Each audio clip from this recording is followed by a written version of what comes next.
los posgrados del área de Historia, doctorado y maestría en Historia, en alianza con el Banco de la República. El día de hoy que estaremos abordando una temática muy sensible del contexto colombiano y tiene que ver, coinciden nuestros dos conferencistas invitados con la temática de las víctimas. El conflicto desde la lectura y las voces de las víctimas. Nos acompañan de la casa la doctora Olga Janet Acuña Rodríguez, docente e investigadora del doctorado en Historia, directora del Grupo de Investigación Asociación Región, editora de la revista Historia y Memoria, y quien ha realizado una trayectoria académica por diversas temáticas desde la historia política del siglo XIX, abordando temáticas sobre la ciudadanía, las elecciones, esta última también para el siglo XX, pero que con ahínco, desde hace más de una década, creo yo, ha estado abordando temáticas sobre la memoria y sobre el conflicto. Y en este contexto, esta temática del día de hoy sobre las miradas de las víctimas, en esta ocasión con las voces de los maestros, el maestro inmerso en el conflicto armado. También nos acompaña el profesor magíster Óscar Javier Parra Castellanos. En este interesante diálogo también interdisciplinar que quizás nos toca a todos los colombianos desde orillas distintas, el profesor Óscar Javier Parra es ingeniero de sistemas de la Universidad Nacional de Colombia. Pero luego su formación transita por el periodismo con una especialización en periodismo de la Universidad de los Andes y también maestría en periodismo de la Universidad São Paulo CEU y en alianza con el Mundo de España. Profesor en la cátedra en el programa de Periodismo y Opinión Pública de la Escuela de Ciencias Humanas de la Universidad del Rosario desde 2010. El profesor actualizaba con 20 años de experiencia en medios digitales, en portales relacionados con temas políticos y de derechos humanos. Becario del LEAD Program de la Universidad de Columbia, fue ganador del Premio Simón Bolívar por la investigación 3 agroindustrias de los llanos compraron tierras con líos y violencia. También ganador del Premio Data Journals Award con el proyecto Rutas del Conflicto. Como parte de esta experiencia, tiene publicaciones también en esos distintos campos. Por ejemplo, Vías sin resguardo, la construcción de carreteras en el territorio Nucaca. Despojo, acumulación y meganegocios, la tierra como botín de guerra en Colombia. Uticá, 7 años después del desastre en 2018. Sin duda, una mirada cercana a estos distintos escenarios del conflicto y de las realidades colombianas. Profesor Óscar Javier Parra, bienvenido a esta casa y es un gusto también poder contar con sus reflexiones. Entonces, nuestros conferencistas tienen cada uno 30 minutos y luego viene la intervención del público para que tengamos un espacio también de debate. Si les parece, comenzamos con la profesora Olga Janet y luego profesor. Gracias. Bueno, muchísimas gracias por la invitación a la profesora María Victoria Dotto, directora de los programas de maestría y doctorado en Historia, al Banco de la República y a ustedes por su asistencia.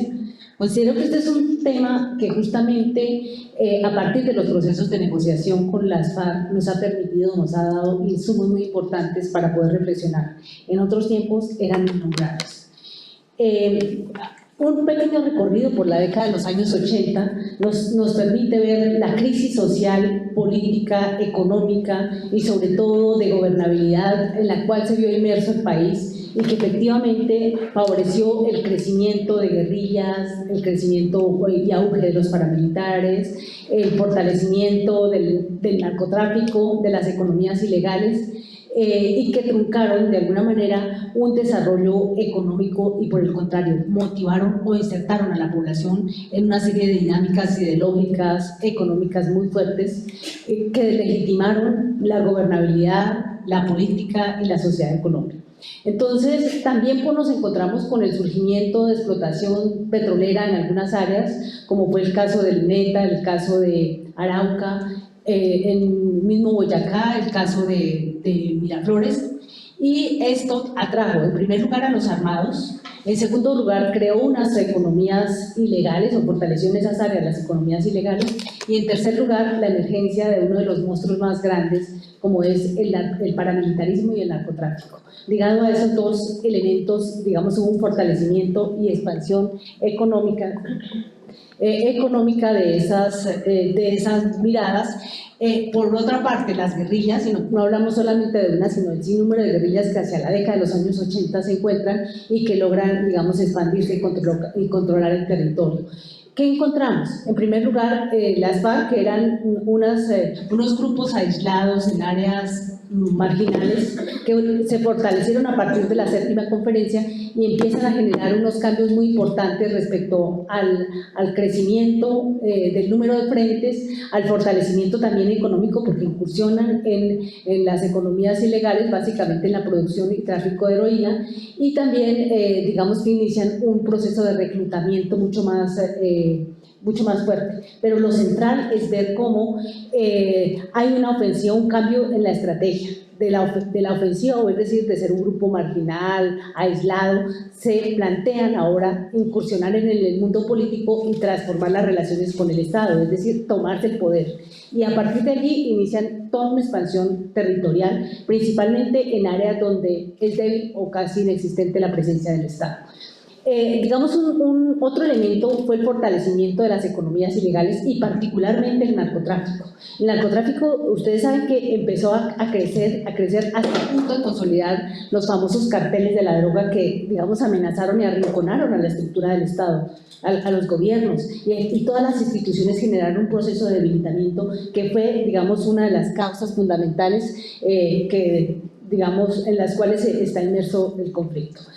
Todo ese panorama un poco así rápido de narrar nos da unas pistas importantes sobre los fenómenos de violencia que allí se suscitaron y que marcaron, digamos, un hito en el desarrollo del conflicto armado.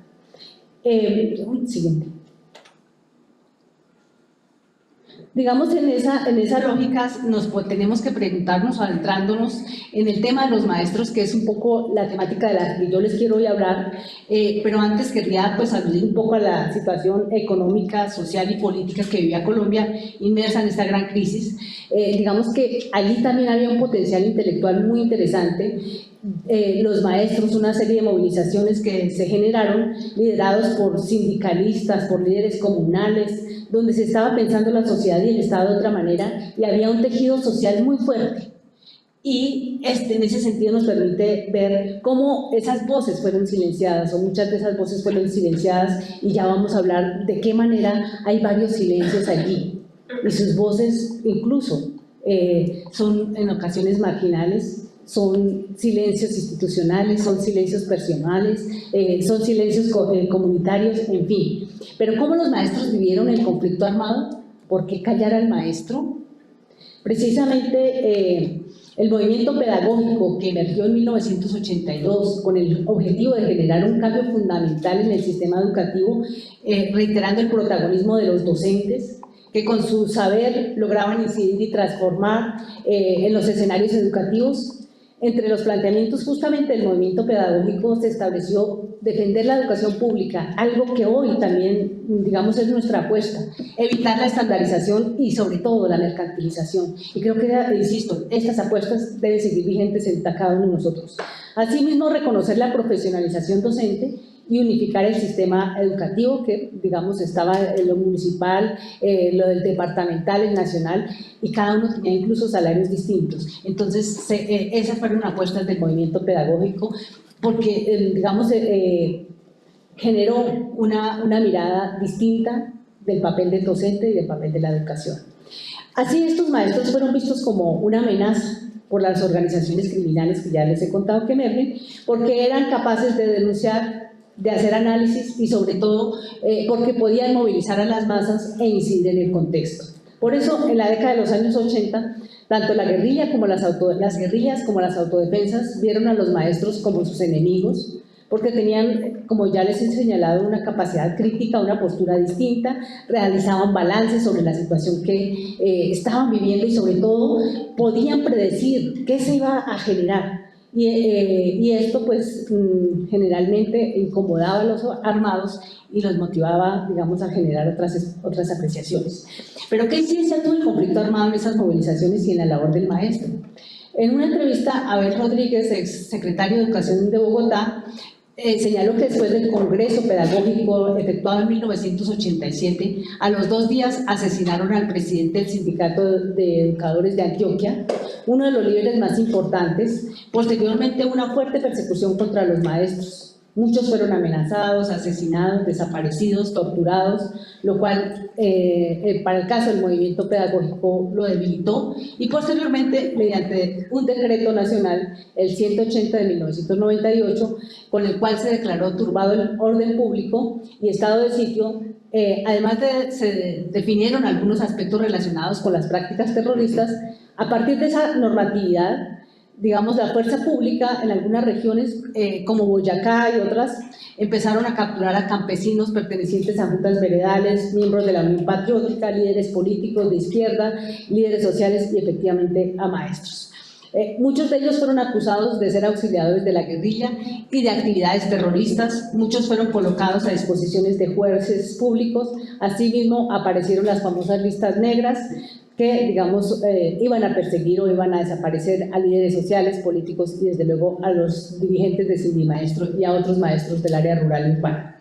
Mientras el movimiento pedagógico se desplazaba por diversos rincones del país, realizando foros, paneles y demás eventos académicos para convocar a los maestros en la defensa de su papel como intelectuales y promover desde luego una cultura de la paz, una cultura crítica, en fin, así, digamos, paradójicamente fueron intimidados, perseguidos y desaparecidos. En la siguiente tabla podemos apreciar que a mediados de los años 80, esta es una tabla que plantea algunos elementos generales sobre cómo fueron perseguidos los docentes en la década de los años 80 y 90. A mediados de los 80 empezaron a aparecer panfletos con amenazas a maestros y líderes sociales, también secuestros, desapariciones y asesinatos, que aunque fueron dispersos, posiblemente no sirvió como una voz de alerta para comprender la emergencia de ese monstruo de múltiples cabezas: narcotráfico, guerrillas, paramilitarismo, pero lo central es ver cómo los sindicatos y líderes sociales fueron debilitados, acallados, en fin. ¿Pero por qué del silencio institucional?, nos preguntamos. Como se puede apreciar en la tabla, el número se empezó a incrementar en 1987, cuando fueron asesinados 31 maestros. Bueno, eso es, digamos, una muestra que he tomado, que también es requiere, o es decir, es simplemente unos datos que no nos dan pie de todo lo que la gente tuvo que vivir, ¿sí?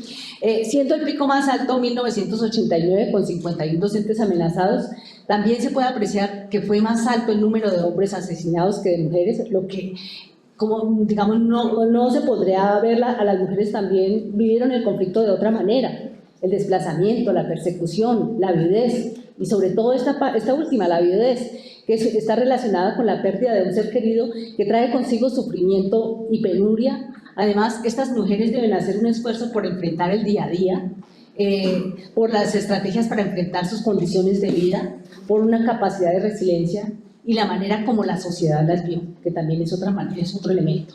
En la década de los años 90, según estos datos, creció el número de asesinatos a maestros, de 171 se pasó a 333. No obstante, hay muchos casos no documentados, no denunciados y en la mayoría de veces silenciados. A continuación, haré una reflexión sobre hechos de violencia a partir de la voz de maestros en algunas regiones del país, a partir de las experiencias, de las narraciones de los mismos docentes. Que he titulado Voces de maestros en conflicto armado. Estas narraciones son de gran relevancia porque permiten considerar los recuerdos, las fracturas y las experiencias de maestros frente a esas miradas retrospectivas cargadas de sentido respecto a lo ocurrido, que en su momento tienen una representación respecto a su integridad, en concordancia con la experiencia vivida, que necesariamente es discontinua y fragmentada. Para nosotros también tiene una representación ese sentido del no olvido. Extraer de la escena aquellos elementos de retención del pasado que hacen parte de los recuerdos y de lo que se recuerda. ¿Qué se recuerda? Sin desconocer que hay elementos del momento que han sido excluidos, resignificados, olvidados o silenciados por el narrador. En otros casos es incapaz de producir un sonido o un recuerdo por los hechos traumáticos que vivió y por las representaciones que esto tiene. La narración no implica traer el relato tal como sucedió, sino recorrer aquello que ya no puede constituirse, lo que para nosotros invita a escuchar lo que se calla, sus intersticios y sus discontinuidades. Cada narrativa es una invitación a reconocer aquellos aspectos que prevalecen en la memoria, a comprender sus significados, teniendo en cuenta que en cada historia se asumen y se silencian eventos, detalles y que sus relatos tienen tonalidades. Digamos, en los años 80, la guerrilla incursionó en instituciones educativas con el ánimo de capturar seguidores y militantes en algunas localidades del departamento de Boyacá, y voy con solamente algunos casos, porque pues estos, como les digo, pues esto de cada departamento, en cada región, en cada momento se asumen en forma distinta. Percibieron la presencia de la guerrilla en Chiscas, en Soatá, San Mateo, Boavita, había presencia de las FARC y del ELN. Aquí voy a nombrar a un profesor que todos han pedido proteger su identidad, llamaremos José, que buscaba influenciar, la guerrilla buscaba influenciar en los estudiantes, en la población y en los docentes, porque en aquella época circulaban ideologías, tanto marxistas, taoístas, maoístas, en fin, y desde allí se vislumbraba una lucha política diferente, porque abordaban problemas de la gente común, como la defensa de los pobres, hablaban de los problemas reales. En aquel entonces, digamos que la guerrilla se adentraba a los salones de clase y entraban con armas, con un fusil, pero había un elemento importante que era que tenían el interés de aprender.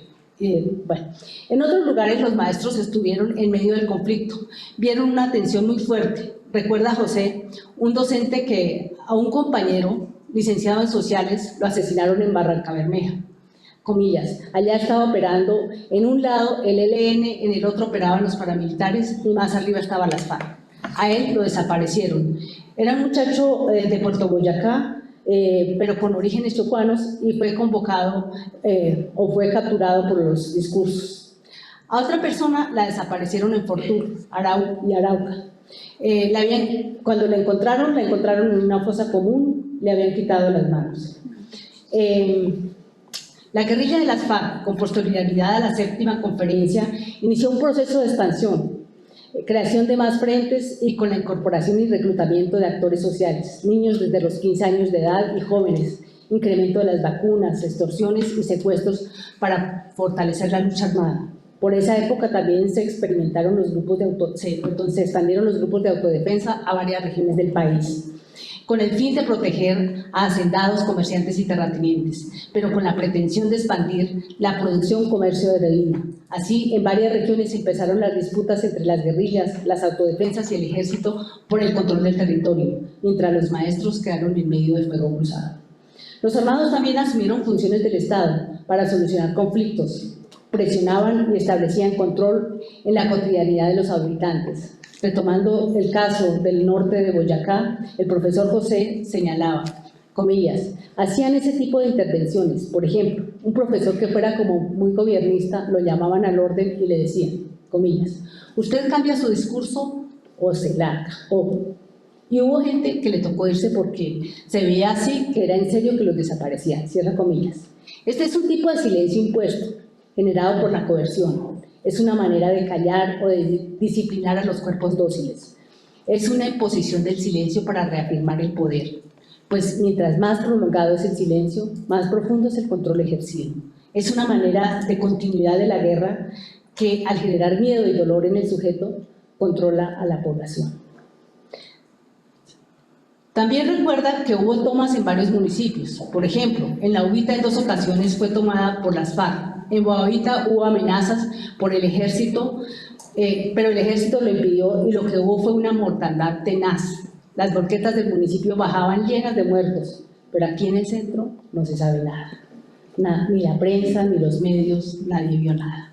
Luego estuvo el ejército en Chiscas, en el Cocuy, entonces a esa gente le tocó irse. La contraofensiva fue durísima, cierro comillas. Otros hechos de violencia en el marco del conflicto armado se describen en Casanare a comienzos de la década de los años 90, y cuando docentes, como a quien llamaremos Miriam y su compañero, llegaron a localidades como Chámeza, Recetor, ya eran áreas inmersas en el conflicto. Recetor, a finales de 1992, recuerda que vivía en una casa junto con otra pareja de docentes, sus hijos y una bebé. Adicionalmente vivía una enfermera. Un día a media tarde llegaron un par de jóvenes, un muchacho y una joven que pertenecían al ELN. Empezaron a conversar con uno de los maestros, mientras la gente se preguntaba, ¿qué va a pasar? ¿A quién va a ser? Después de 2 horas se fueron cayendo la tarde. Minutos más tarde se escucharon unos disparos, los que se perpetraron contra la enfermera. Esa es otra manera de silenciar. Se trata de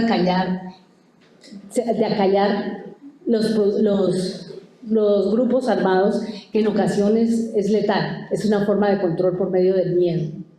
En ese orden de ideas, los grupos armados organizados imponen maneras de callar a la población a través de estrategias comunicativas de alto impacto, como mensajes intimidatorios en letreros colocados en espacios públicos, también textos amenazantes para establecer control. El asesinar a una persona se apaga definitivamente su voz y es una voz de alerta para propagar una advertencia. Algunas versiones refieren que cuando los helenos iban a matar, llegaban de civil. Continúa Miriam, comillas. A la siguiente semana llegaron al colegio 2 jóvenes armados y con uniforme del ELN. Amenazaron a la maestra con una ametralladora y les dijeron a los niños que estaban presentando un examen: compañeros, a reunión ya. También eran muy jóvenes, pero esa vez llegaron con uniforme, un verde oliva, y colocaron una bandera del ELN en alguna parte. Eso fue una amenaza para todos los docentes que debieron salir desplazados sin sus pertenencias. En el mismo año, 1992, cuando fueron amenazados en Recetor, habían asesinado a una pareja que también eran docentes y que tal vez sus asesinatos no fueron denunciados. Pero cuando esto sucedía, todos los docentes se trasladaban. A finales de ese año también asesinaron a la alcaldesa de Recetor delante de su hijo menor, posiblemente porque no accedió al control del erario público. También asesinaron a un estudiante de grado 6. Así, la cotidianidad de estas poblaciones transcurría entre el silenciamiento físico y la amenaza, imponiendo una cultura del miedo y la desolación. Como ustedes pueden ver, hay muchas maneras de silencio, y el silencio también nos implica a nosotros. Por la misma época, hacia los años de 1992-1993, en Gámeza, una docente de institución pública, a quien llamaremos Marta, recuerda que allí fue asediada por la guerrilla. Al parecer era el ELN, comillas. Este grupo armado voló en la estación de Telecom, tenía al pueblo muy dominado. Ellos eran los que mandaban, los que decían cuándo salir, cuándo entrar, si se debían consumir bebidas alcohólicas o no, qué reuniones se debían hacer y cuáles reuniones no. Por eso la gente estaba muy atemorizada, cierra comillas. Según el Centro Nacional de Memoria, las tomas a municipios, estaciones de policía, alcaldías, han sido uno de los métodos utilizados por las guerrillas asociado a la expansión de la insurgencia y para controlar las poblaciones donde se establecían. Es un lenguaje de la guerra que pretende marcar territorio y establecer control en los habitantes. Mientras otros municipios continuaban con las amenazas y desplazamientos forzados, en el caso de los docentes de Recetor, Miriam y Steven, su compañero, fueron trasladados a Maní. Allí Steven trabajaba en una vereda, Miriam en el pueblo en la jornada de la noche.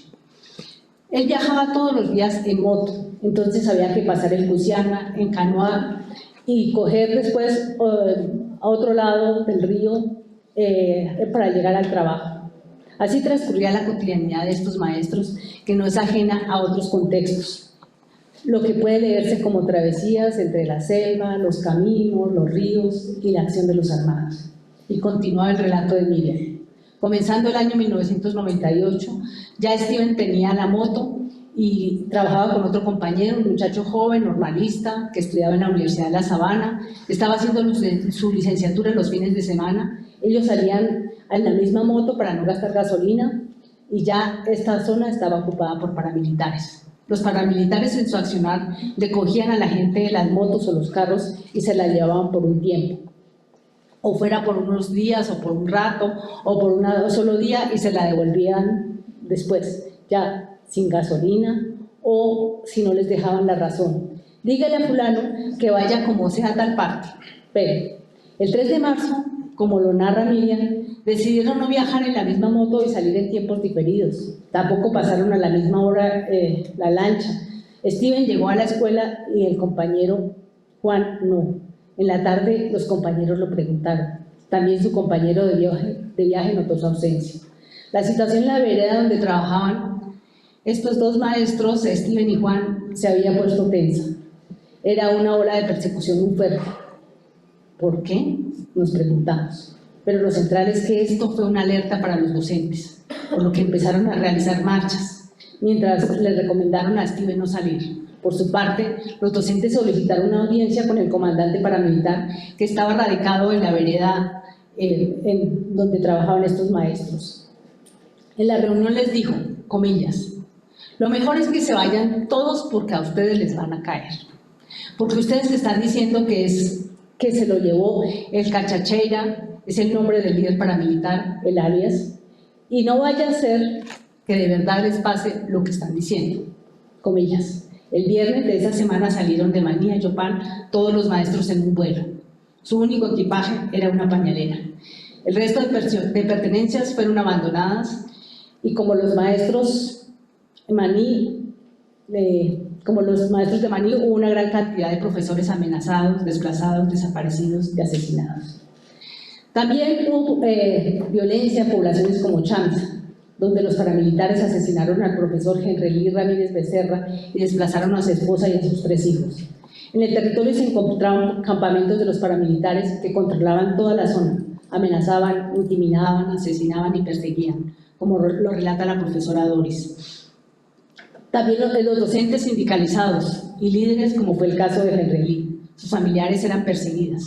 Comillas, versión de la profesora Doris. Debo anotar que algunos de maestros, estudiantes, padres de familia y vecinos murieron en esta guerra inútil.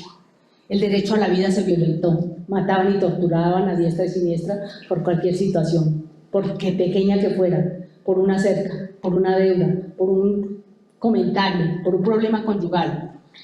El padre Bernardo Peláez, que era un líder de Chamesa, tenía un internado. Debió salir porque también lo asediaban y lo querían matar. Por los años 90 y 91 llegaba la guerrilla y nos sacaban a cualquier hora.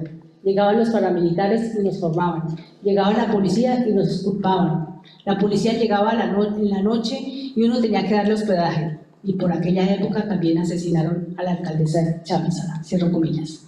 Una pequeña referencia a la distribución del territorio la relata Miriam. Chamisa y Recetor eran de montaña. Para la época estaban controlados por la guerrilla.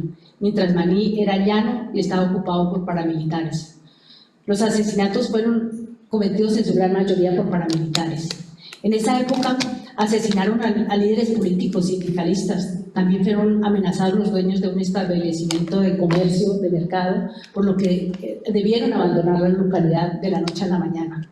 Estos actores armados boleteaban a la gente, los extorsionaban, los amenazaban y los desplazaban. Pero no siempre los armados se encontraban para echarle bala. Recuerda una profesora que en alguna ocasión se reunieron los 4 grupos armados, FARC, ELN, paramilitares y ejército, todos tomaban cerveza, todos escuchaban música y se reunían en el mismo lugar a departir.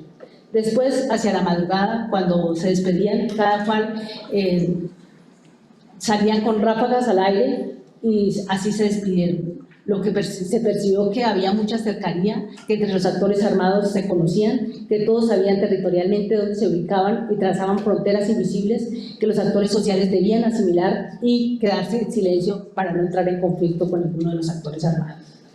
El conflicto impactaba regiones de acuerdo con la movilización y con el afianzamiento de los armados.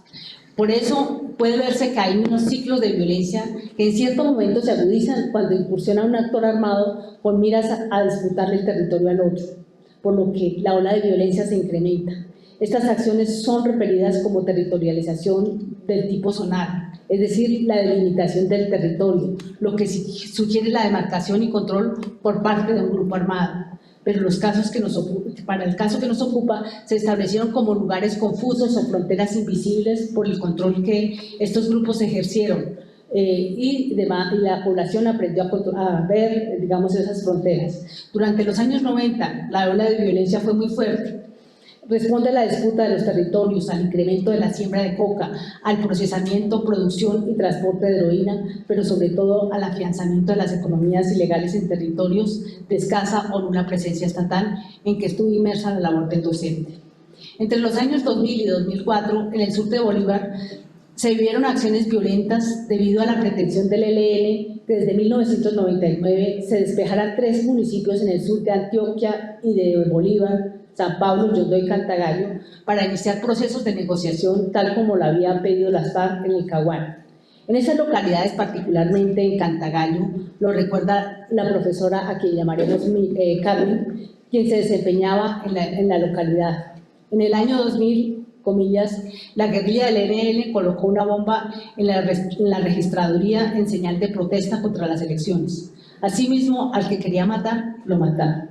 Aunque los maestros nos respetaban y nunca nos atropellaron, ellos verificaban quién tenía dinero, bienes y sobre todo quiénes aparecían torcidos y lo eliminaban. Cierra comillas. En San Pablo, una población que dista aproximadamente media hora de Cantagallo y Yondó sur de Antioquia, allí había presencia de la SAUCE. Entonces se enfrentaban la SAUCE con los helenos. En el relato de Carmen, comillas, en esos momentos cuando yo vivía en Cantagallo, ellos mandaban panfletos que era un comunicado que decía, comillas, usted tiene que cerrar la casa a las 6 de la tarde y nadie puede salir, cierra comillas. Eso parecía un pueblo muerto, un pueblo fantasma. Allá nadie salía hasta que ellos volvían a sacar otro panfleto, otra comunicación.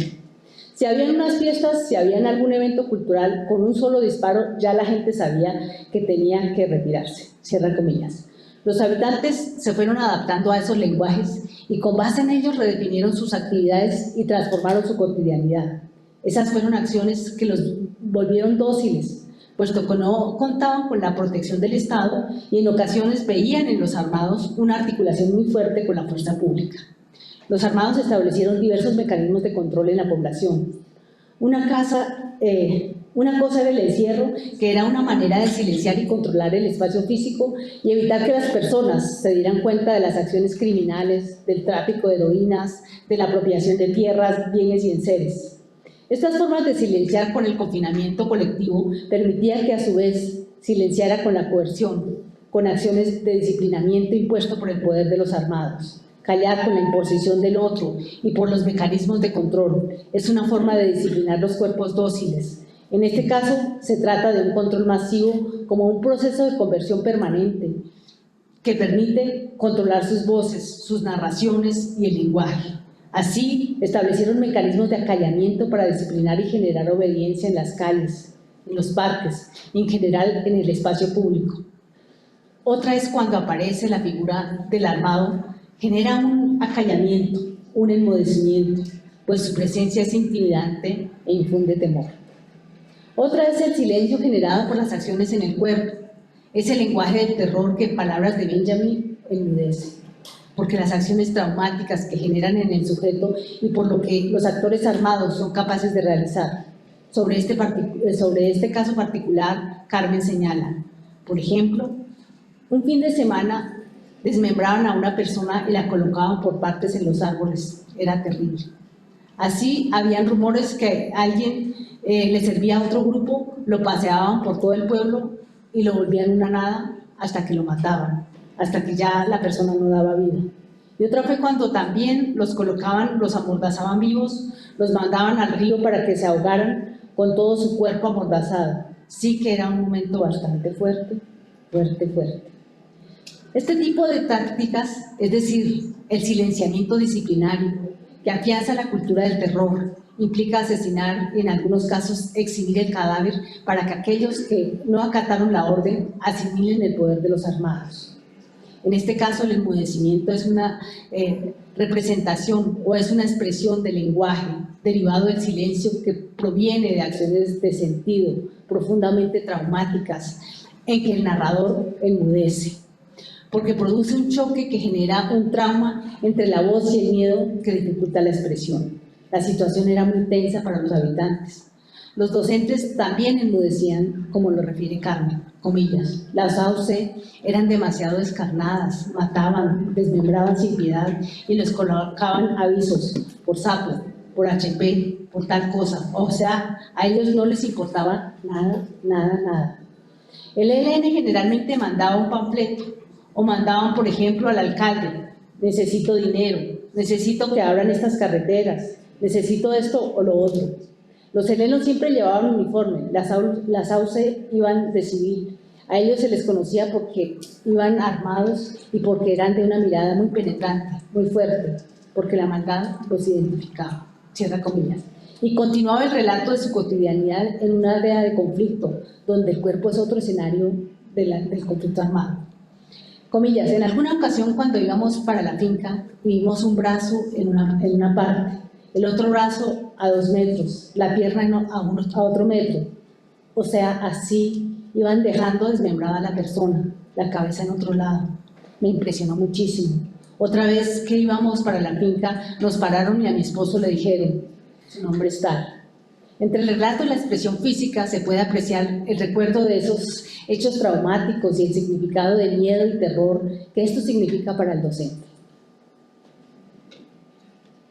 Por otra parte, ya adentrándonos en la cotidianidad, según Carmen, comillas, ellos saben todo, cuántos hijos tienen, qué hace la esposa, qué hace él, cuánto ganado tienen, qué bienes tienen. La situación era muy complicada. A una familia completa la desaparecieron porque pasaban unos y les pedían que les hicieran de comer. Luego pasaban los otros.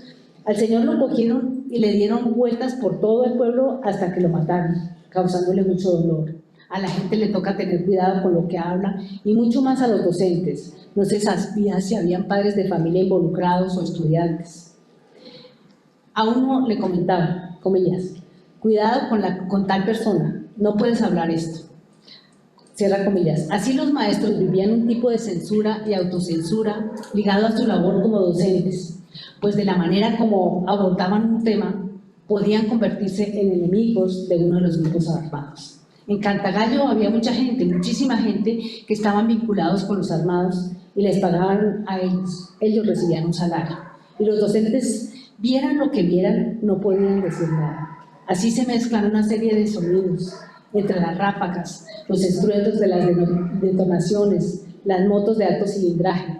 En forma simultánea emergen los silencios a partir de los escombros y de los rastros del horror que generan tonalidades de silencio, derivados de acciones violentas y de quienes las imponen.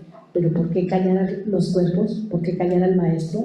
Por temor, por amenaza, por venganza, por desolación y en últimas para proteger su vida y la de sus familiares. También guardar silencio, además de ser una práctica efectiva de control social, es una forma de guardar silencio.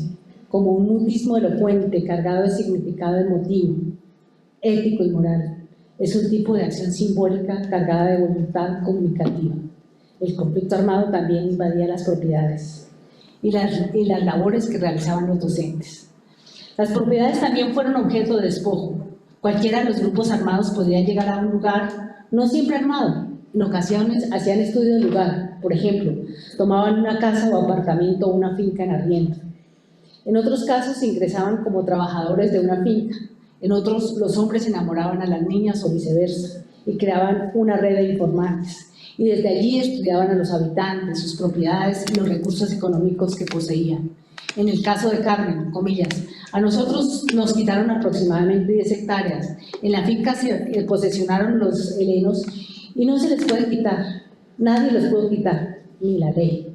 Ellos se establecieron ahí, llegaron con sus familiares, porque ellos ya tienen familias y se ubicaron. Esa tierra se perdió, la invadieron, cierra comillas. Estos relatos buscan traer al presente lo sucedido, los recuerdos y lo narrado, en torno a hechos traumáticos en que el maestro estuvo inmerso en el conflicto. A la vez invita a recordar aquello que no podemos explorar directamente, reconstruir lo que hace parte del relato y de escuchar aquello que se vivió y que se sintió en un momento determinado, con sus emotividades y discontinuidades. Pero lo importante es rescatar las voces, las versiones de aquellas memorias silenciadas que se pueden leer y escuchar en las voces disímiles de cada historia que se asoma, que nos arroja pistas para la comprensión del presente. Bueno, tenía otras gráficas que quería compartir con ustedes, pero me acaban de decir que el tiempo se acabó y bueno, les quedaré viendo ese relato y esa parte de explicación, porque también es importante ver que no solamente fueron los profesores del área rural, de las ciudades, también los profesores universitarios que también querían pues, narrarles algunas cosas, algunos candidatos a rectores, algunos líderes sindicalistas, estudiantes y de instituciones públicas y privadas fueron objeto de persecución durante este lapso. Pero bueno, muchas gracias y bueno, espero con las preguntas poder ampliar un poco más. Muchas gracias.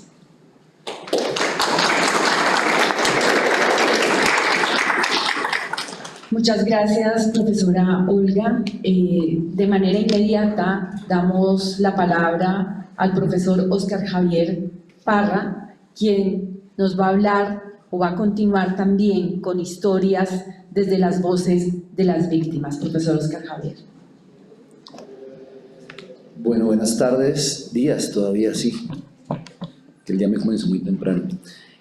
Bueno, pues muchas gracias por la invitación. Esa es como la primera vez aquí en la OPTC. Boyacá pues es un lugar muy querido y cercano para mí. Mi familia completa es de aquí de Boyacá, mi papá y de mi mamá. Entonces, pues me da como mucha alegría estar aquí. Escuchando a la profe, pues quedé un poco aterrado. En Bogotá, pues yo doy clases en 3 universidades y digamos que es un lugar común que la gente no sepa, no sé, chicos de 18 o 20 años ni siquiera puedan como señalar el nombre de una masacre ocurrida en el país. Eso es bastante frustrante con todos los esfuerzos que se han hecho para reconstruir memoria. Y en el caso, digamos, como de los departamentos de Cundinamarca y Boyacá, la cosa es más crítica. Hay gente que asume que aquí no hubo una intensidad del conflicto tan grande como en otras zonas y pues, profe, usted hizo un resumen chiquito de la cantidad de barbaridades que pasaron en Boyacá, en algunas zonas de Boyacá. La familia de mi esposa, por ejemplo, es de Huicán, y la zona del norte que pues estuvo tan golpeada con la guerrilla y además luego con la retoma del ejército y también la llegada del paramilitarismo. Entonces, pues uno queda un poco como aterrado. Yo aquí voy a hablarles un poco desde la experiencia que tengo como periodista. Llevo más o menos unos 15 años cubriendo el conflicto en Colombia y lo que les voy a contar acá parte un poco como de la experiencia que hemos construido en un proyecto que dirijo que se llama Rutas del Conflicto, que es un proyecto periodístico. Yo comparto mis días siendo profe en el Rosario, también dicto en la Sabana, en la Tadeo y siendo director de este medio de comunicación. Si podemos arrancar, por favor, la primera diapositiva. Quería arrancar con esta imagen que además reseña un hecho que ocurrió aquí en Boyacá. No sé si pues igual la gente más joven lo tiene en la cabeza. Y además porque la semana pasada se cumplieron 25 años de ese día, ¿no? ¿Qué pasó ese día? Pues vivíamos en un país en donde había como todavía una presencia mucho más fuerte de la televisión, por ejemplo. Entonces sé que muchos de ustedes, por ejemplo, no ven noticias. Yo tampoco, ya me cansé un poco también. Y es doloroso siendo periodista, pero es duro. Pero ese día por la mañana, como a eso de las 6 de la mañana, salió un Última Hora y aparecía en los noticieros en vivo una imagen de una señora en Chiquinquirá, Boyacá, con el collar que ustedes ven ahí en el cuello. Fue un hecho supremamente dramático porque prácticamente las 6 horas que continuaron se transmitieron en vivo por los canales nacionales.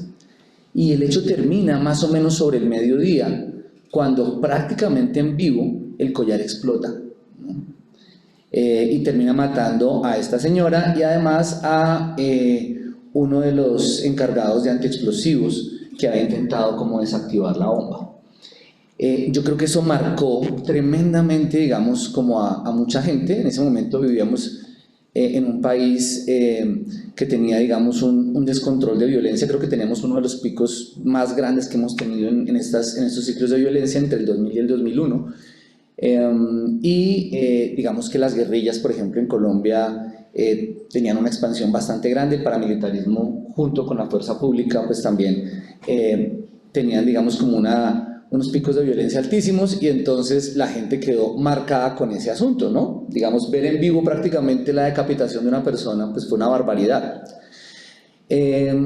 Yo todavía no era periodista en ese momento, pero pues uno revisando la prensa, rápidamente el ejército convocó a una rueda de prensa en Chiquinquirá y llegaron varios periodistas de los medios, pues digamos, más grandes, El Tiempo, Caracol Televisión, RCN. En ese tiempo Caracol Televisión era una sola empresa con Caracol Radio, y RCN Televisión, pues digamos, continúan siendo una empresa. Llegaron allá y lo primero que hizo el ejército fue mostrar unas grabaciones en donde pues aparecían las personas que le pusieron el collar bomba a la señora Elbe y le decían, bueno, tienen que darnos la plata, y hablaban de cámara. Ellos nunca se identificaron como si fueran parte de las FARC, pero rápido el ejército señaló a las FARC como el culpable, digamos, de esta barbaridad.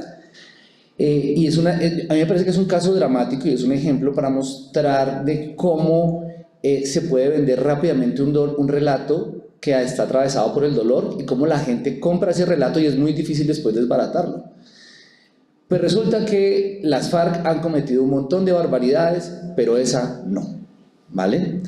¿Quién le puso ese collar bomba? Pues luego, en los años siguientes, la justicia determinó pues que una banda criminal ahí de la zona, atravesada además, pues ustedes saben, por la influencia que tiene, digamos, yo siento, y lo podríamos decir, digamos, un paramilitarismo muy cercano, digamos, al negocio de las esmeraldas y a los poderes que hay en el occidente de Boyacá. Terminan poniendo esa bomba, pero a la gente le quedó en la cabeza. Inclusive El Tiempo al otro día publicó, en ese tiempo la gente todavía compraba el periódico, pues publicó señalando a las FARC. Y yo aquí no estoy para defender a las FARC. Las FARC, insisto, cometieron una cantidad de barbaridades enormes, pero esa no. Y a lo que me refiero es a que esa imagen luego se ha utilizado por más de 25 años para seguir insistiendo en medio de entornos de discusión política.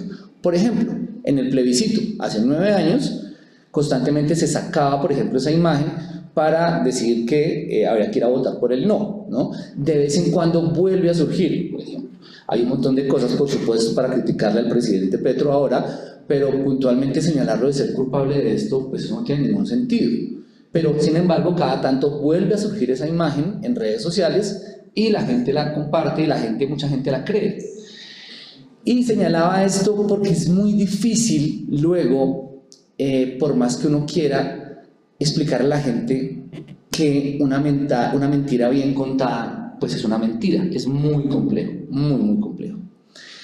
Y esas mentiras en Colombia han estado además amarradas, digamos, como a unos estigmas, a unos prejuicios que ustedes y todos nosotros tenemos, ¿no? Relacionadas con, por ejemplo, los maestros, el maestro guerrillero, digamos, ¿no? Y es que si es maestro del magisterio, si es maestro de una universidad pública, en caso de que, por ejemplo, le ocurra un hecho violento o lo maten o lo capture el ejército, eso el tipo algo debería estar debiendo, ¿no? Digamos que la profe acá contó varios casos dramáticos en donde se muestra, digamos, que ellos fueron victimizados también por la guerrilla, y digamos que eso tumba en general, digamos, o es un elemento clave para tratar de desmontar ese estigma, pero es muy jodido. Ustedes son estudiantes de universidades públicas, yo también lo fui en la Universidad Nacional. Cargar ese estigma es jodido, ¿no? Cargar ese estigma cuando lo para uno la policía. Yo en el año 99 estaba en la Nacional cuando escuché unos disparos, iba saliendo de la Plaza Che hacia la 30, cuando escuché unos disparos, habían matado a Chucho Bejarano, el ex comisionado de paz, y el pánico que uno sentía en ese momento era salir corriendo para salir de la universidad antes de que lo agarraran al azar, porque después de que eso pasaba, pues uno no sabía. Hace apenas 4 o 5 años, en la mitad de lo que llamamos el estallido social, el ser estudiante, ya no solo de universidad pública, de cualquier universidad era una pesadilla, ¿no? Estar cerca de un entorno de una universidad en medio de una protesta, pues prácticamente era un sello y un permiso para que agentes de la fuerza pública actuaran con violencia, y que la mayoría de la gente que viera eso o escuchara una denuncia decían, seguro ese chino estaba destruyendo algo, seguro ese muchacho estaba vinculado a la guerrilla. De nuevo, hay un fantasma muy fuerte respecto a eso, y estamos hablando de estudiantes, estamos hablando de profesores, sindicalistas, estamos hablando de comunidades indígenas, ¿no? Ahí los invitamos a ver, hicimos una serie web que se llama Se metieron a los conjuntos, porque ahora también tenemos también a los migrantes venezolanos.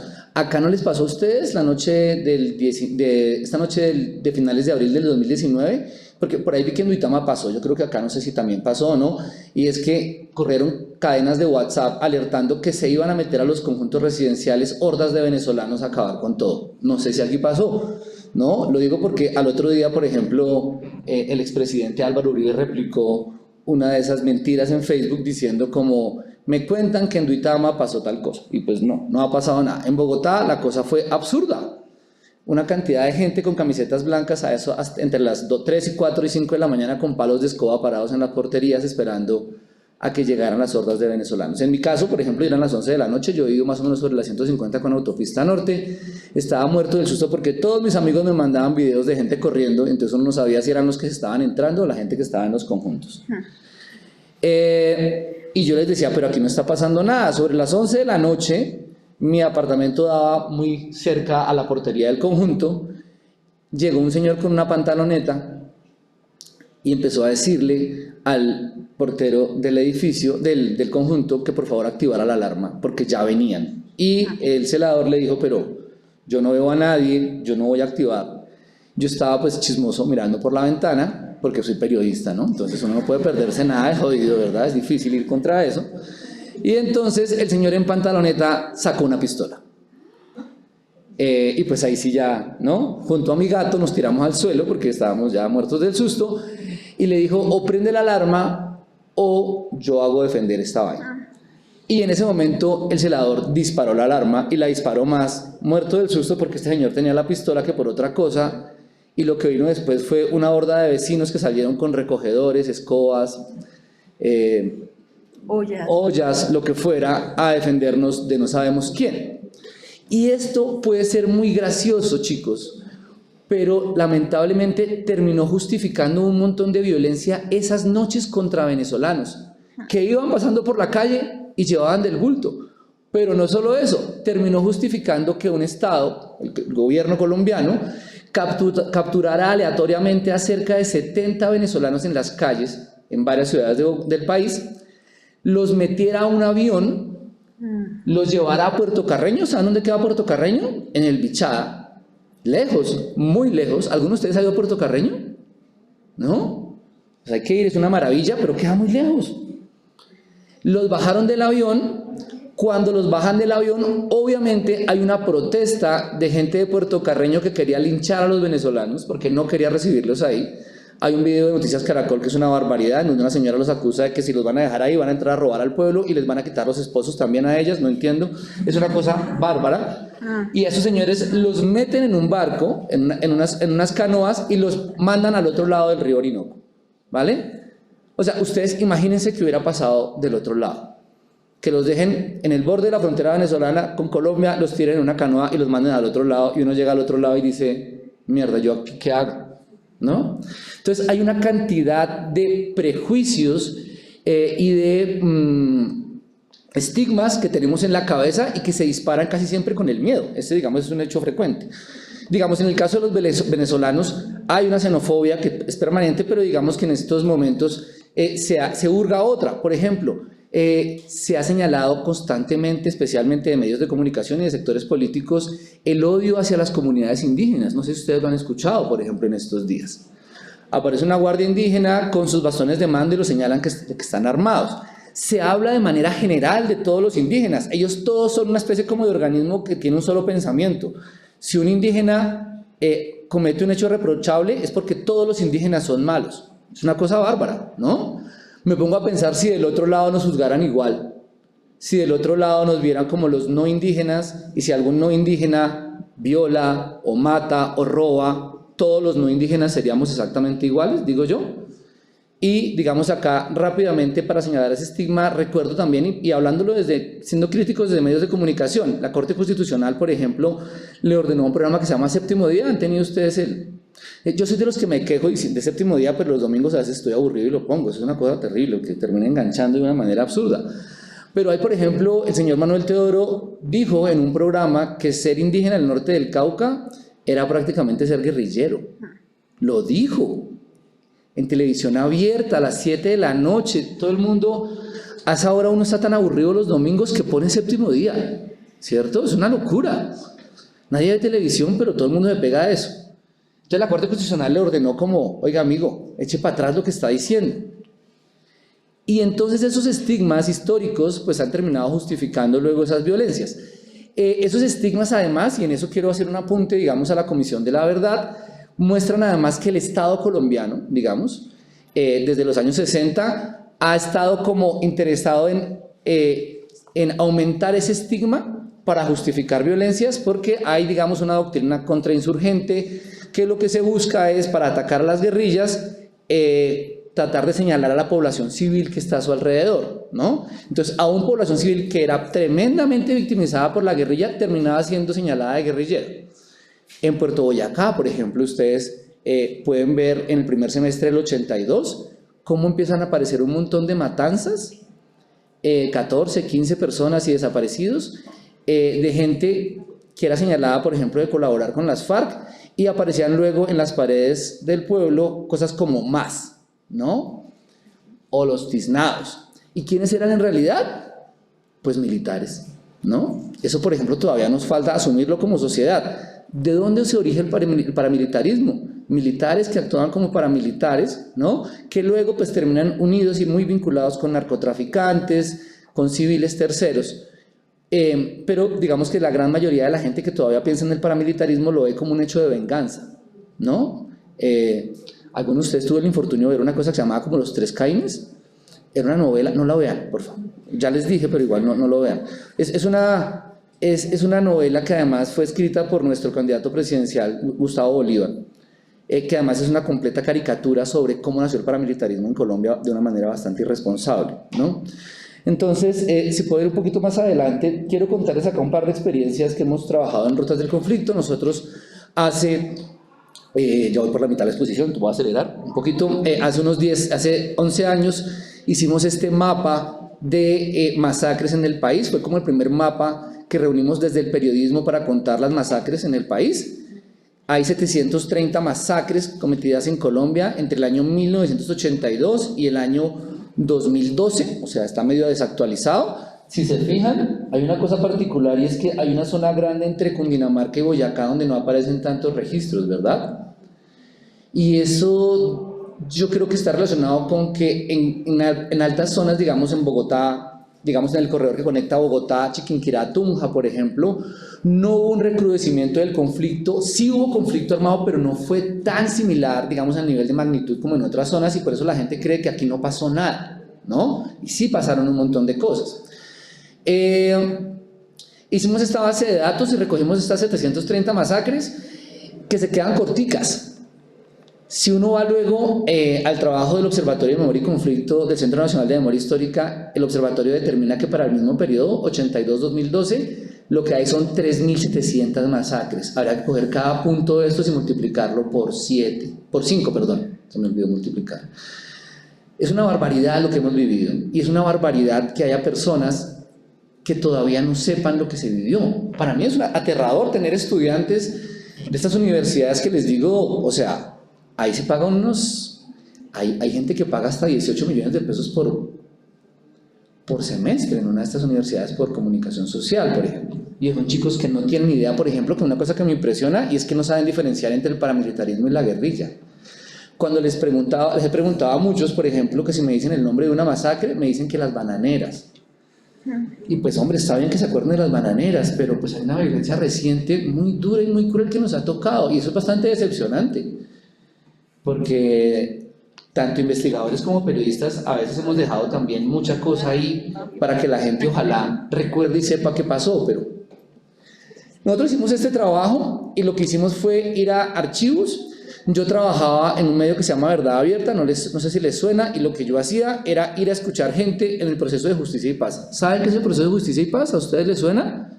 Sí, para los que no, un proceso de justicia transicional que surge de la, yo no diría proceso de paz porque eso es un poco como chistoso, entre el gobierno Uribe y los paramilitares, digamos que los diálogos entre el gobierno Uribe y los paramilitares, en donde sale un proceso de justicia transicional. Y ahí van muchos paramilitares a contar sus crímenes a cambio de un beneficio de rebaja de penas que les daría máximo hasta 8 años de cárcel. En general les dieron 8 años, la mayoría.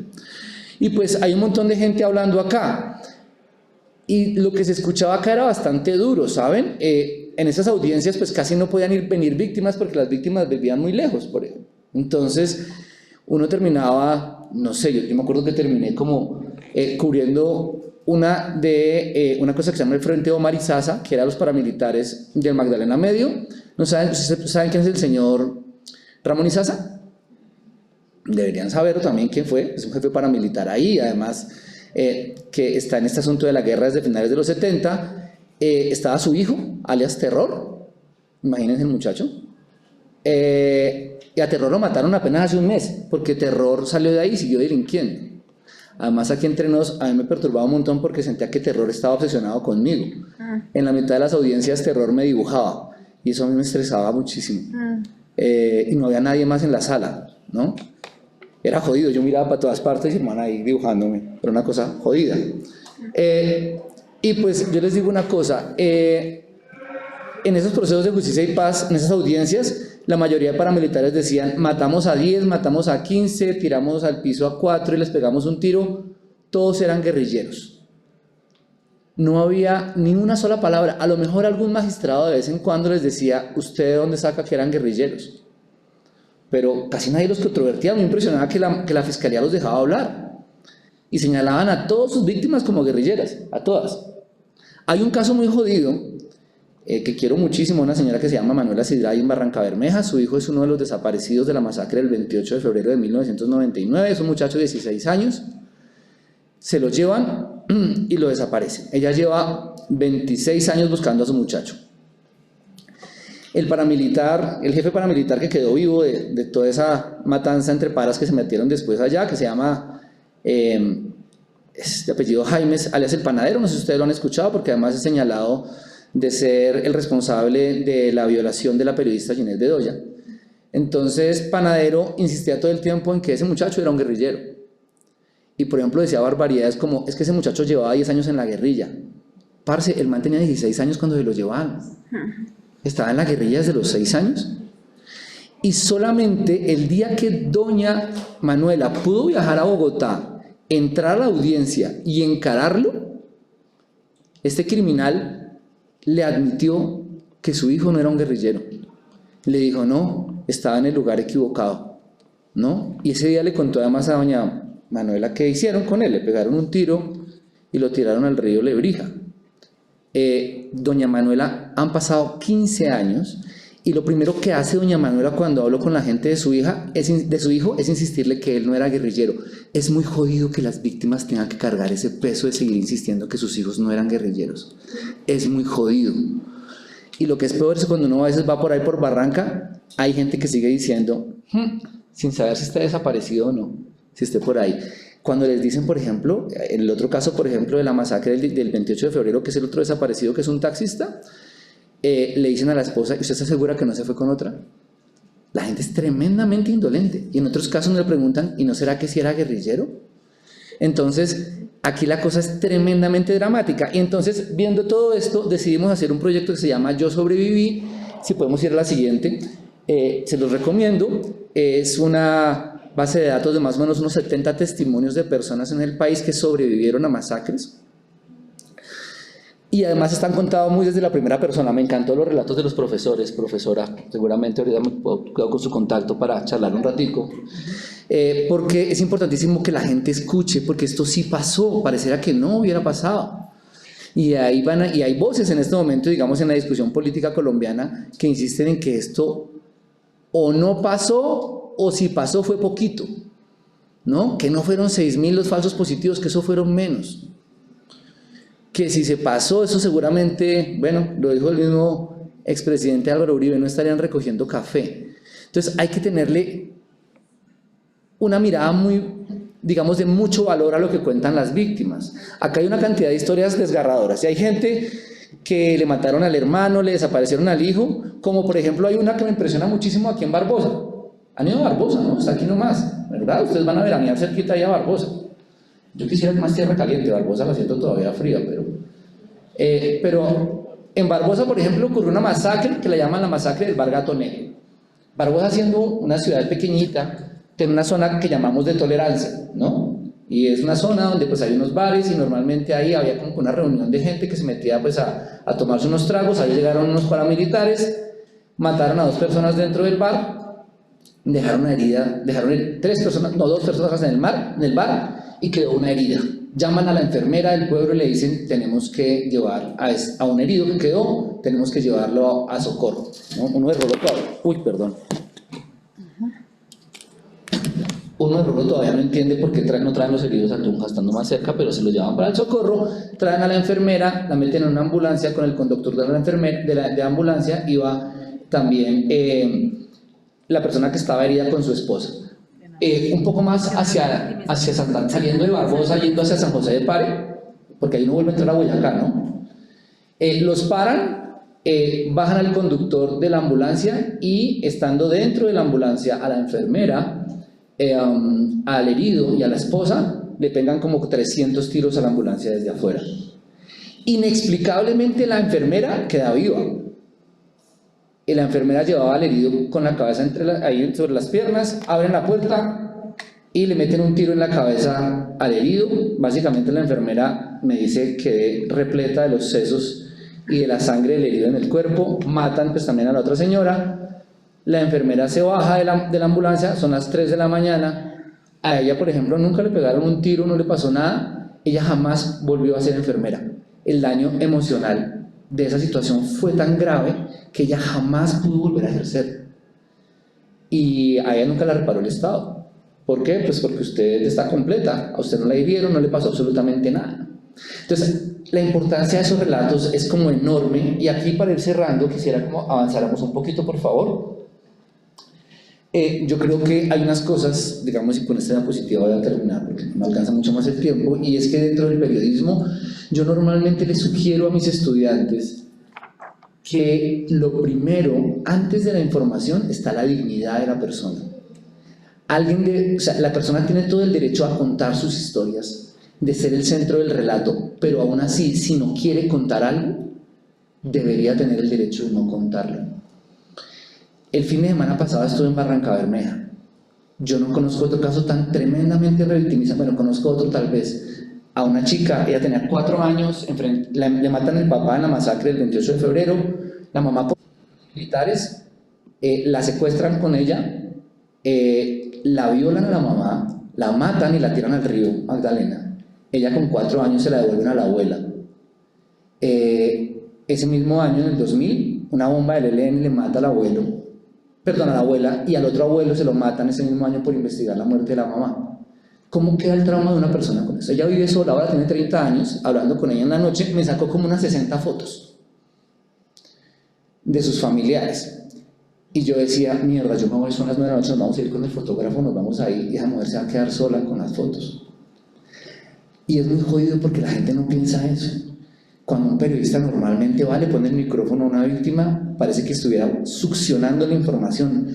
La mayor parte, digamos, de periodistas están educados para que vean a las fuentes y a las víctimas como un dispensador de información, ¿no? Y eso es una canallada. Otra señora también ahí en Barranca que llegaron, o sea, doña Alex Vélez, llegan y le saca a una persona cerca de 40 cartas que le escribió su esposo desaparecido, y la persona que la entrevista dice, déjenmelas que yo voy a escribir un libro con ellas. El señor se fue hace 6 años y no volvió con las cartas. Y no sabe nada de eso. Eso es muy jodido. Si nosotros no aprendemos a darle dignidad a las víctimas, y la dignidad pasa también porque una víctima diga, no quiero recordar, váyase. Y uno tiene que aceptarlo y tiene que irse. Y solamente cuando esa persona quiere compartir con una situación, uno puede de verdad, además inclusive en unas circunstancias muy particulares, evitar como una mayor revictimización al recordar, darle todo el espacio, y además uno tiene todo el deber de luego volver y decirle, mira, aquí está su testimonio y es más suyo que mío, hágalo con lo que quiera con eso. Y yo creo que en el fondo, si algún día entendemos que más allá de cualquier otra cosa política, las víctimas deben estar en el centro de todo lo que ha pasado en este país, a lo mejor ese día tengamos un mínimo para volver a reconstruir todo esto y tengamos una capacidad de como sociedad garantizar la no repetición. El saber de las propias víctimas, el saber todo lo que nos pasó, no es suficiente para parar la guerra, pero es necesario para partir de ahí, ¿vale? Muchas gracias.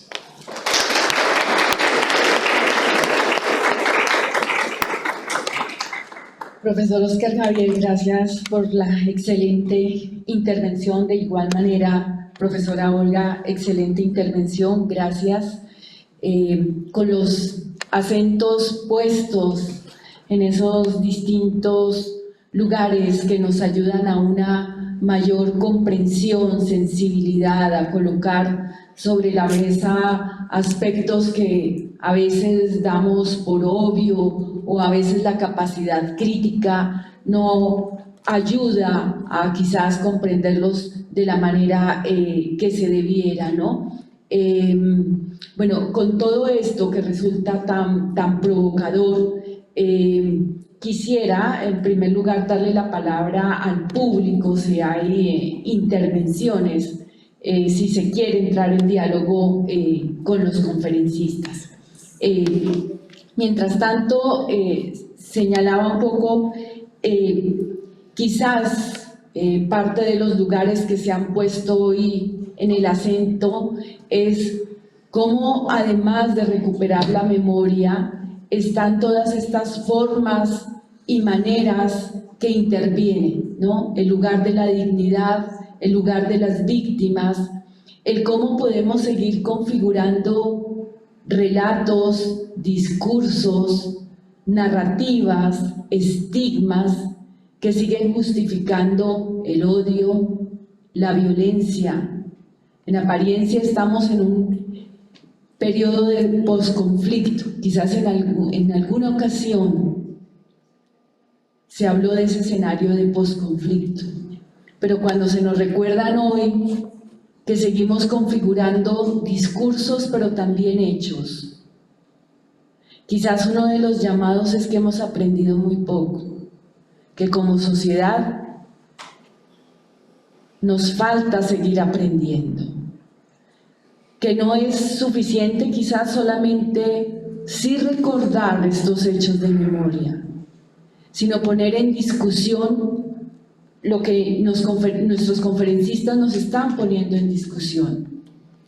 ¿Cómo los estamos reconstruyendo? Es el lugar de los medios que nos pones en cuestión. Esa configuración de mentiras que llevan a odios, de verdades a medias o de simplemente mentiras descarnadas, pero con intenciones de cara al conflicto. y también esas víctimas que están esperando su dignidad, recuperar su dignidad, restituir su nombre quizás solamente.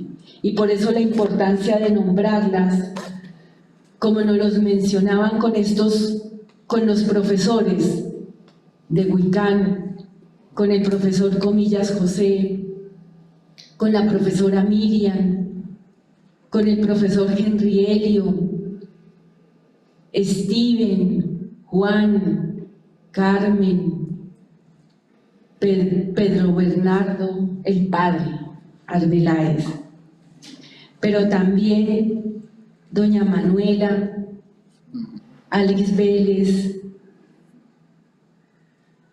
Quizás debiéramos acordarnos más de las víctimas, pero tristemente el nivel del conflicto ha hecho que los victimarios quizás sigan siendo protagonistas, pero también, que es quizás algo que nos toca muy sensiblemente, es cómo seguimos fabricando fantasmas y discursos de odio y cómo seguimos siendo presos de ello. Y quizás desde allí la importancia de estos ángulos de comprensión, pero también de estos trabajos sobre el conflicto. Solamente quería recoger quizás, y no de la manera más juiciosa, algunos de los aspectos mencionados acá antes de darle la palabra al público, que ahora sí sería muy interesante abrir este diálogo con nuestros invitados y poder ahondar más, si se quieren, estas experiencias que también son importantes o que son principalmente importantes como sociedad, que necesitamos recuperarnos también como sociedad, que necesitamos reconstituirnos de mejor manera, ¿no? Y creo que solo se hace cuando es posible que comprendamos de manera quizás más profunda y más clara todo esto que ha sucedido. Bien, entonces, no sé si hay alguna pregunta.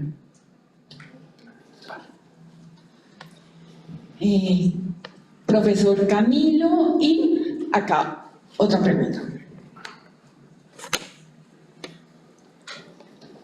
Buenos días. Mi pregunta va dirigida a la doctora Olga Janet. Es que en lo que estaba presentando había dicho que el trauma había sido como una especie, había configurado una forma de silencio dentro de Boyacá. Sin embargo, pues como estudiantes de ciencias sociales, hemos tenido la oportunidad de viajar a muchos lugares del país donde han ocurrido muchas situaciones pues muy dramáticas. Digamos que han existido, digamos, unas formas de resistencia a estos silencios o estos olvidos, que en Boyacá, pues no sé si es por ignorancia, pero no he visto muchos esos lugares como tal de resistencia hacia estos hechos. Y no sé, me preguntaba qué más podía configurar, digamos, estos silenciamientos hacia las poblaciones como tal en Boyacá. ¿Por qué no? ¿O cuál es el motivo? ¿Cuáles son los diversos motivos por los cuales se han silenciado más estos hechos? Quisiera contestar Sí.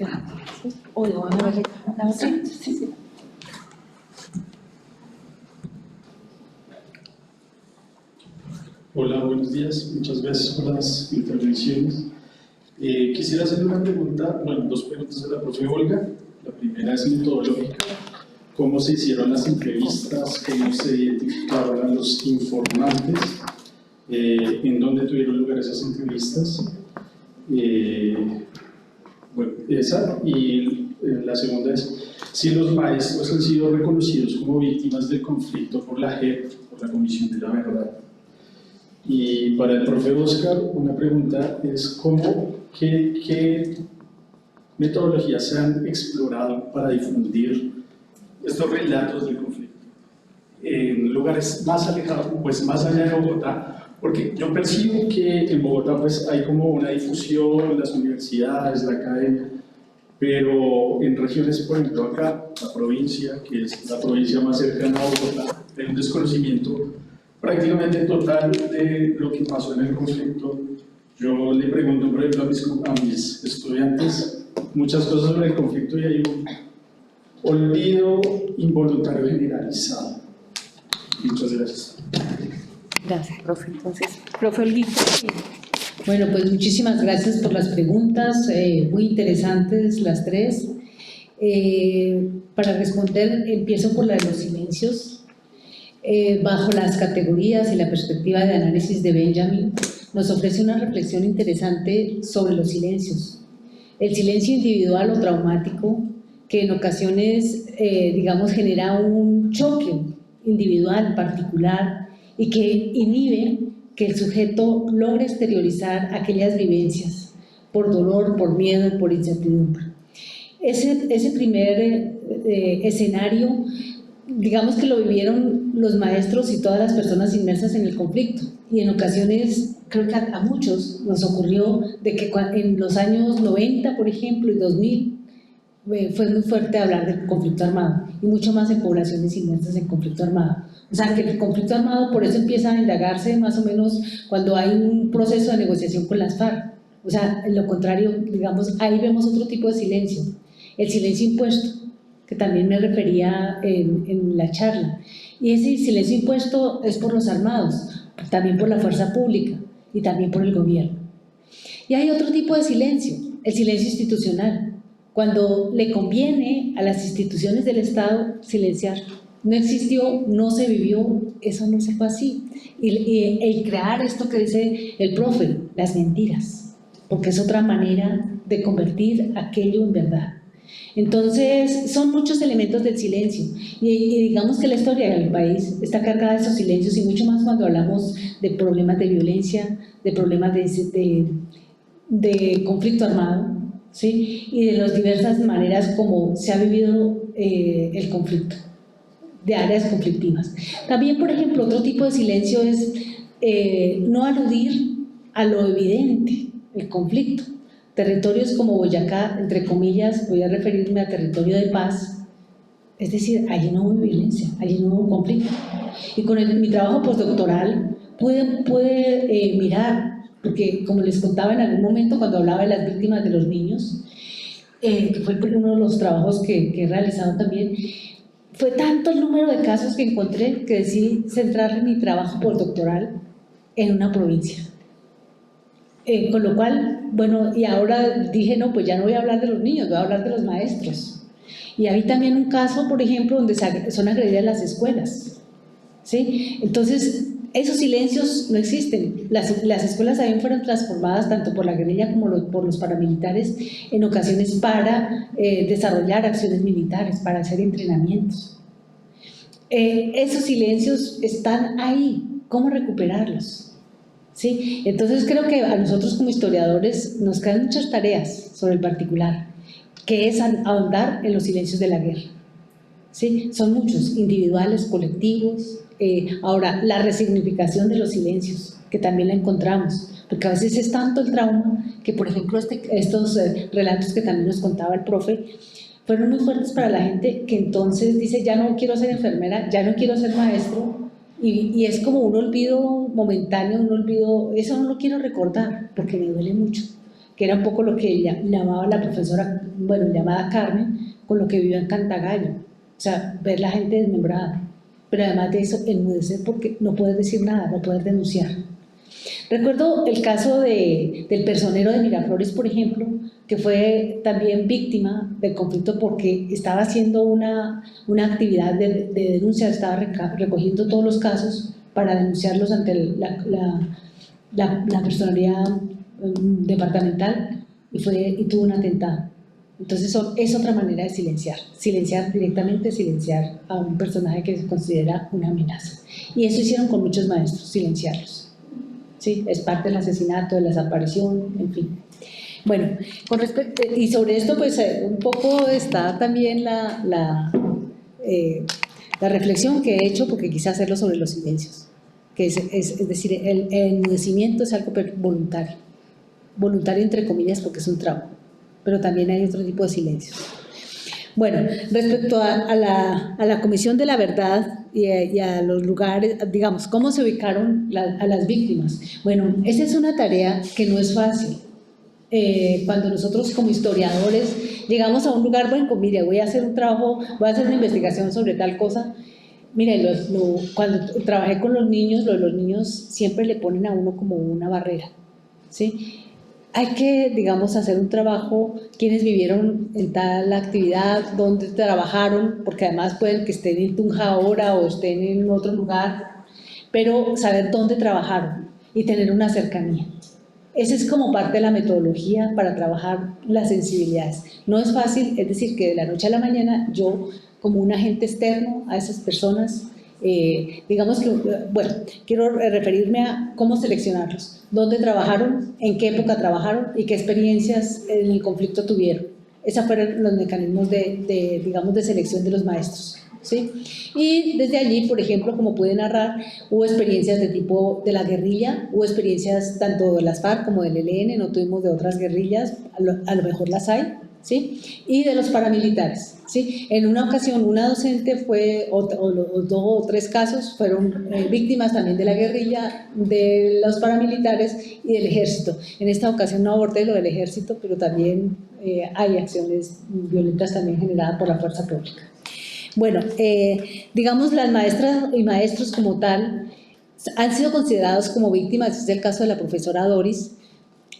Muchos de ellos no han acudido a la Comisión de la Verdad, porque digamos las afectaciones fueron de otra naturaleza, es decir, no fueron directas, las vieron, pese a que las vivieron como en el caso de los territorios que fueron quitados, pues no se consideran víctimas, digamos, directas o afectaciones directas, ¿sí? Por eso no los devolvieron sus tierras, o sea, se apropiaron, ya, se perdieron las tierritas. Como gremio no han sido considerados víctimas. Han sido considerados a partir de personas naturales muchos y por eso ha tenido un grado de significación. Gracias. Muchas gracias, profesora Olga. Bueno, ¿cómo hacemos para que la gente no olvide? Es muy difícil, es complicado. Yo creo que en general las sociedades tienen una inercia al olvido y hay que trabajar en contra de esa inercia. La gente pues no quiere recordar. Vivimos además en esto que te preguntaba acá el chico que se fue sobre por qué en Boyacá siente que no hay tantos, digamos, públicos como trabajos de memoria, porque sí los hay, ¿no? Hay en la masacre del Páramo de la Sarna, ¿sí le suena? Ahí, por ejemplo, ahí hay un trabajo bien interesante, hay en varias zonas, también en el Valle de Tensa. Pero sí hay una cosa hegemónica, es una idea política, hay que ver también quién ganó la guerra, y cuando hablo quién ganó la guerra es también qué idea ganó la guerra, y es una idea que además se refuerza en esta idea del olvido. Sigamos adelante, hay que seguir adelante y no hay que recordar, y es una idea que además yo creo que ese microcosmos que es ese entorno entre Cundinamarca y Boyacá, por ejemplo, refleja también al resto del país, y es un poco desde las violencias viejas, por allá, la violencia que llamábamos bipartidista, que pues no es tan bipartidista, pero pues por allá de los 50s, y es que uno, por ejemplo, le pregunta a un montón de bogotanos de origen boyacense o de boyacenses que se fueron a migrar a Bogotá, y ellos no se ven como víctimas. Es gente que las desplazaron de su territorio, que le mataron a algún familiar, que estuvieron inmiscuidas evidentemente dentro de esa violencia, pero no se ven como víctimas. Yo creo que desde esas décadas hay, digamos, sí, unos poderes políticos hegemónicos que le dijeron a la población: eso todo estuvo muy mal, usted también es culpable de esto, echémosle tierra a esto y vamos para adelante, y no reconstruyamos nada. O sea, eso pasó, y no hay que acordarse de eso. ¿Han visto Encanto? Él no se habla de Bruno. Yo creo que Bruno es eso. A nosotros no nos gusta hablar de eso. A mi abuelo le costaba mucho hablar, por ejemplo, de cómo terminó un día agrediendo a puñalada a su cuñado porque era liberal y mi abuelo era conservador, y eso no se habla en las familias. Se está quedando grabado, espero que mi familia me perdone por hablar de Bruno, pero esas cosas pasan. Y ahora pues es muy difícil, profe. Yo le digo una cosa, o sea, nosotros acá le metemos a esto como hacer cosas pedagógicas con mapas y todo este tipo de vainas. Tenemos también como funciones de teatro en la que contamos cómo hacemos periodismo. Creo que eso es una cosa ya muy experimental, pero por ejemplo tenemos una cosa en la que contamos, como hicimos, por ejemplo, un reportaje sobre la sistematicidad de estos crímenes de Estado que la gente conoce como falsos positivos, y ponemos a las víctimas a hablar, y las víctimas al final una señora canta una canción que le compuso a su hijo, y uno a lo mejor se va de gira, pero eso todavía se va de gira entre comillas, ¿no? Uno se consigue la plata para ir a 3 o 4 lugares del país, pero eso sigue siendo muy de nicho. Es muy frustrante que es un tema que no le interesa a la gente. Y si es así ahora, que han pasado apenas unos 20 años de esta barbaridad, es que la barbaridad sigue pasando todavía. Hablamos como si esto hubiera pasado, pero no sé qué va a pasar dentro de 25 años. Mis sobrinos no tienen ni idea. Mis sobrinos, me duele decirlo, no tienen ni idea.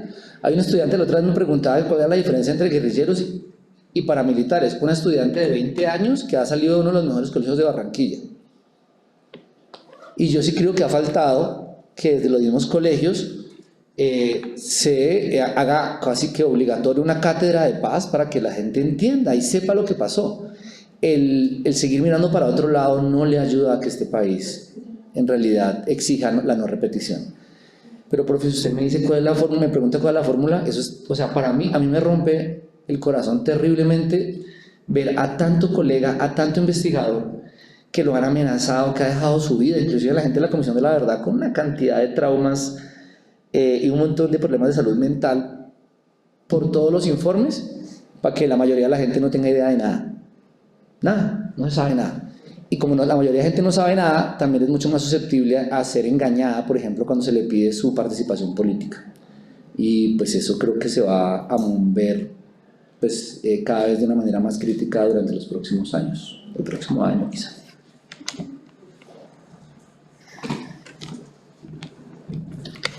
Bueno, profesores, creo que no nos queda más que agradecer el que ustedes sigan contribuyendo a esta reflexión que, como decíamos, tiene que ver con cada uno de nosotros, sí, como colombianos, tiene que ver con nuestro pasado sin duda y tiene que ver con este presente que seguimos construyendo y tiene que ver con el futuro que diseñemos también. Muchas gracias a todos ustedes que han asistido a estas conferencias y que buscamos se sigan reproduciendo estas reflexiones. Profesores, gracias al público, muchas gracias y nos vemos en una nueva oportunidad.